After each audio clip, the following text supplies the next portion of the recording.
Technologies advisor today at 877 Ask Dell. What you got, kid?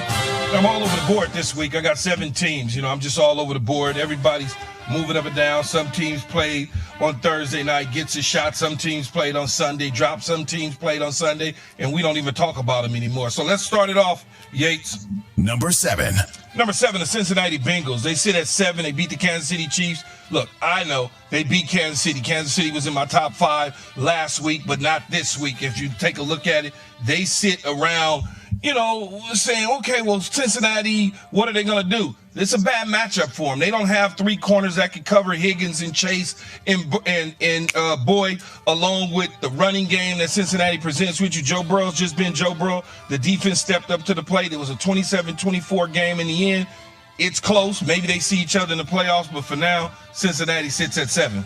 Number 6, the Minnesota Vikings. The Minnesota Vikings are at number 6. They don't get any respect. I know. No one cares about poor Minnesota. Look, they're in the top 10. How can you complain? All they do is go out there and they win football games against a hard-fought New York Jets defense, clamoring, fighting, crawling, keeping the Jets in the game. They had a chance to tie that thing and even win it, but they didn't. Minnesota got out of there alive again. Minnesota sits at 6. Number 5, the team that I talked about before, losing to Cincinnati. And I know, how could you have them higher than Cincinnati? There's no way they lost to the Bengals.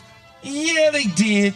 But I think in this situation, for me, I like Kansas City. If I had to look at Kansas City again and say to myself, okay, make the necessary adjustments against Cincinnati. Let's see if you can get another shot at it.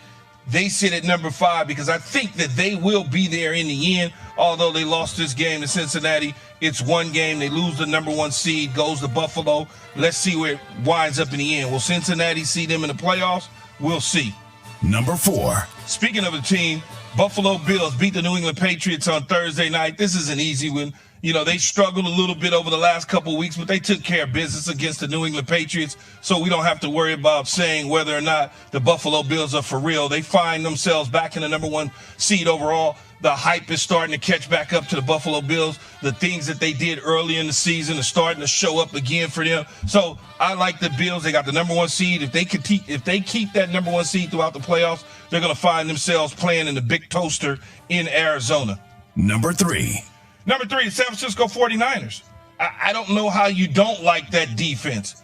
What they did to the Miami Dolphins offense was pretty damn good as far as I was concerned. Then they add Christian McCaffrey to the mix. I understand Jimmy Garoppolo got hurt, and everybody wants to know if Pretty, as I call him, can get the job done at the quarterback spot. I think he can. Same thing as Jimmy Garoppolo to me in Kyle Shanahan's system. It's the same thing. This is different than Nick Mullins and C.J. Beathard and Brian Hoyer. This is different. This is a different situation. They sit at 3. Number 2, the Philadelphia Eagles. This was a hard one for me because I go back and forward with the number 1 team and the Philadelphia Eagles at number 2 because the Eagles opened up a can on the Tennessee Titans. Going to this game, a lot of people assumed that Tennessee would, play the ground game, use the clock to their advantage. It didn't happen that way. Jalen Hurts continued to just show why he is right now my favorite in the MVP conversation. I can't wait till the conversation in the offseason comes up where they have to pay him $300 million of guaranteed money. And number one, the Dallas Cowboys. The Dallas Cowboys sit at number 1, and no, I am not just picking the Cowboys because I played against them. Played for them. I did play against them too, but played for them. I just like Dak Prescott. I like what Dak has been able to do. CeeDee Lamb seems to be coming into his own. The running backs are doing what they do. But that defensive side of the ball is ridiculous. And I know everybody says it was Indianapolis Colts. Indianapolis tried to make it a game in the first half. But the second half adjustments came with Mike McCarthy and his staff, and they just unleashed on them and took care of business. And this is the reason they're sitting at number 1. I can't wait for the Eagles to play the Cowboys because we can settle who the better team is in the NFC after that game on Christmas Day. It was a 2-point game against Christmas the Colts heading Eve, into the fourth quarter. Christmas Day or Christmas Eve? Yeah. I think it's Christmas Day. Join the conversation on the Dr. Pepper call-in line, 888-SAY-ESPN, 729-3776. We want you to weigh in on Key's rankings. No, Arizona Cardinals didn't make it, Max. The Cardinals not in there. Are the Bengals too low? They just beat the Chiefs. Or did the Chiefs fall too much on one loss to a very good Bengals team? Are you surprised that Dallas is still number 1 after what Philadelphia just did to Tennessee? Mike Tannenbaum, ESPN NFL front office insider, 888-SAY-ESPN, by the way. That's the 888-729-3776. Mike, what's your reaction to Key's real rankings? Well, for me, I think the team that's too low is Buffalo, because I think with Buffalo, if they get Deion Dawkins, Tre'Davious White, and Von Miller all back to full strength, I think now that they have the 1 seed again, I think they go to the Super Bowl. So, you're smart. You're a smart professor, right? I would think so, Mike. He's a professor. You know what you just said? You said if. So as of Sunday's results, or Thursday for them, Von Miller was not in the lineup.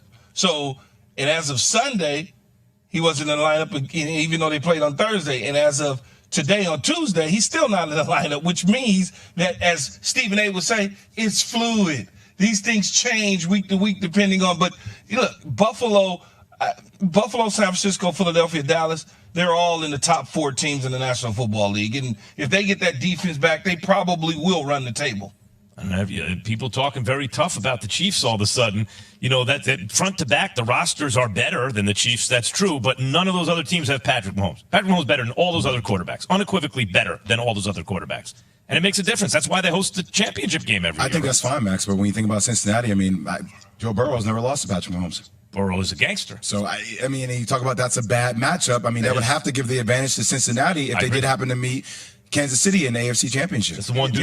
Yeah. If they meet them in the playoffs at all, you would probably look to the regular season and give them the nod based on the matchups. They have 3 across in the receiver position, and Kansas City is yet to find 3 DBs that can cover down, and they play too much man-to-man. They don't mix up the coverages enough, and when they play man-to-man, they don't bring extra guys out of the front to go get the quarterback. So therefore, you're leaving these guys in a vulnerable position to get torched. So it'll be interesting to see, can Cincinnati go to Buffalo and win?